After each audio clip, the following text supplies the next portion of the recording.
Hello everyone, welcome to সঙ্গীর সাথে পাঠশালা। আজকে আমরা Netaji Subhash open university PG বা এমএ কোর্সের second year final exam suggestion 2024-25 Bengali suggestion 7B পেপারে আধুনিক ভারতীয় কথা সাহিত্য এই পেপারটির সাজেশন আমরা আজকে দিয়ে দেবো। ইতিমধ্যে আমরা তোমাদের সেকেন্ড ইয়ারের 5 থেকে 7A পর্যন্ত পেপার উল্লেখ করে দিয়েছি। অবশ্যই চ্যানেলে গিয়ে ভিজিট করে নিও। তো প্রথমে রয়েছে তোমাদের 18 নম্বরের প্রশ্নে। এইখানে এই যে পেপারটা, এর প্রশ্নের স্ট্রাকচারটা একটু অন্যরকম।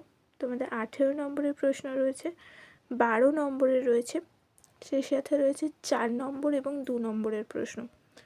18 নম্বরের প্রশ্নের দুটো আসবে, সেটাও দুটো পার্টে আসবে।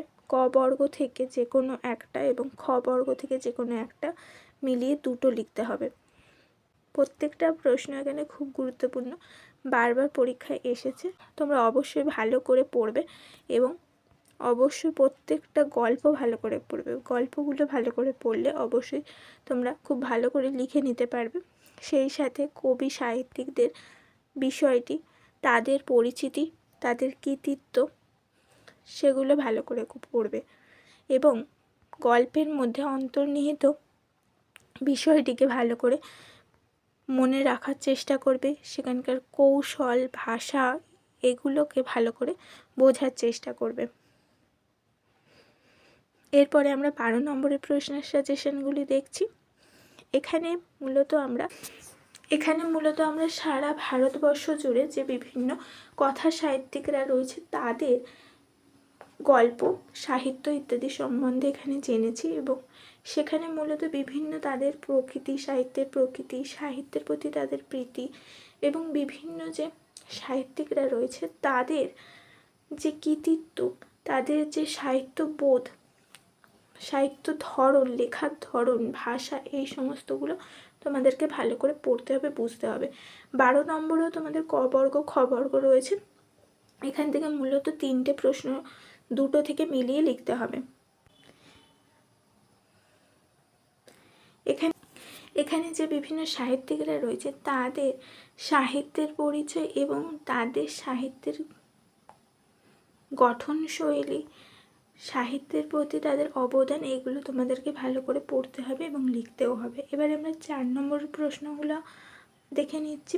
4 নম্বরের প্রশ্নগুলো কিন্তু সব মিলিয়ে আছে এবং এখানে প্রত্যেকটি প্রশ্ন খুব গুরুত্বপূর্ণ। পুরো বইটি ভালো করে বা প্রত্যেকটি গল্প, তোমাদের সিলেবাসে যে গল্পগুলি আছে প্রত্যেকটি ভালো করে পড়লে তবে কিন্তু তোমরা এই 4 নম্বর আর 2 নম্বরের প্রশ্নের উত্তরগুলো অতি সহজে করতে পারবে। এরপরে 2 নম্বরের প্রশ্ন যে কোনো 6টি লিখতে হবে। এখানে মূলত 1 ও 2 নম্বরের প্রশ্ন রয়েছে। 1 নম্বর এবং 1 নম্বর এরকম ছোট প্রশ্ন দুটো মিলিয়ে কিন্তু 2 নম্বরের প্রশ্ন এখানে রয়েছে। 2 নম্বরের প্রশ্ন লিখতে হলে অবশ্যই তোমাকে পুরো জিনিসটা ভালো করে খুঁটিয়ে পড়তে হবে। সেই অনুযায়ী সেই সাথে বিভিন্ন লেখকদের বলার ধরন, লেখকদের, সাহিত্যিকদের পরিচয় এবং তাদের কৃতিত্ব, সেগুলো ভালো করে লিখতে হবে এবং প্রত্যেকটি গল্প ভালো করে পড়তে হবে এবং যাতে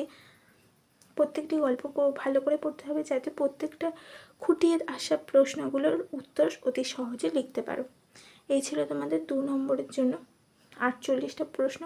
অত্যন্ত বড় মনে হচ্ছে, কিন্তু তোমরা যদি ভালো করে প্রত্যেকটা গল্পকে খুঁটিয়ে পড়ো তাহলে অতি সহজে তোমরা উত্তর করতে পারবে। আশা করবো এটা তোমাদের কাজে আসবে।